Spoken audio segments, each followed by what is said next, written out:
souviens que d'une seule conversation avec ma mère, à l'époque où je ne parlais pas encore. C'était ma sœur qui lui demandait combien de temps on vivra. C'était elle qui posait ce genre de questions. Moi, je me contentais de rester dans mon coin. 100 ans. Elle lui a répondu qu'on devrait vivre 100 ans.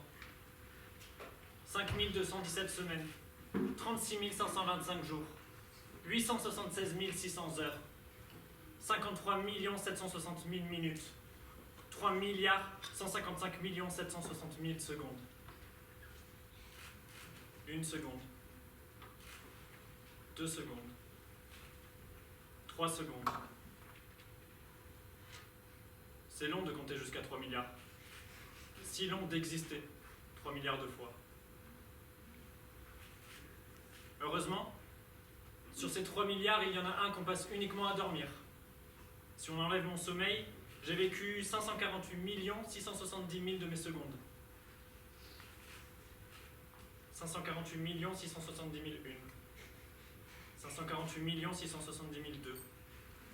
548 670 003. Ça va finalement, j'ai le temps. En fait, j'ai presque trop de temps. Alors il faut que j'aille le perdre au travail, en mangeant, auprès des autres, en dormant. Oublier au maximum que j'existe afin d'atteindre la fin de ce compteur si long sans même m'en rendre compte. Personne n'aimerait vivre éternellement. On fait déjà tous de semblant d'aimer vivre aussi brièvement.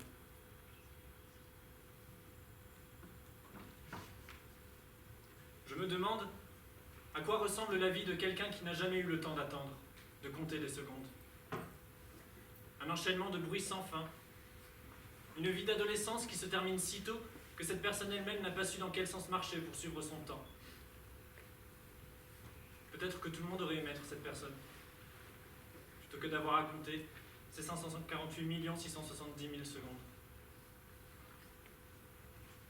Le temps est passé, mon enfant. Mais en si peu de temps, tu as pourtant tant changé. J'ai souvent été tenté d'abréger ces heures et d'en finir avec ma tempe. Finalement, nous ne sommes qu'à une poignée de secondes de la fin des temps.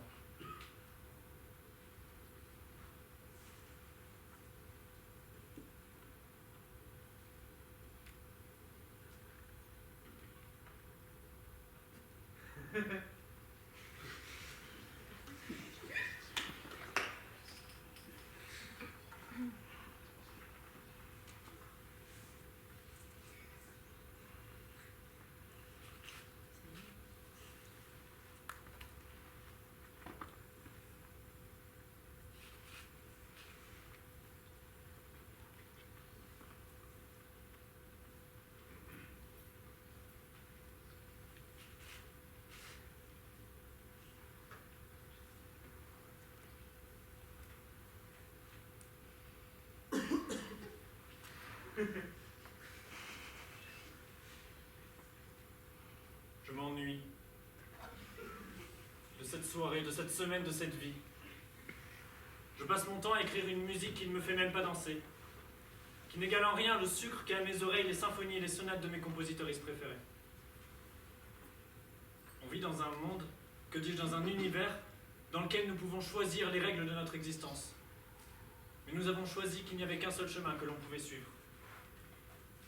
Un chemin ennuyeux, à vrai dire. Travail, enfants, maison, famille. Aucune place pour le chaos.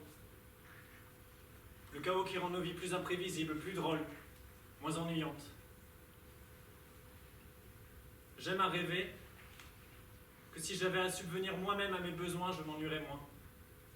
J'aime penser que je serais en paix dans un petit cabanon à Cherbourg, à pêcher toute la journée et manger des pommes de terre cuites à l'eau dans une vieille casserole en fer blanc, usée par les siècles qu'elle a vécu. Mais je sais que c'est faux.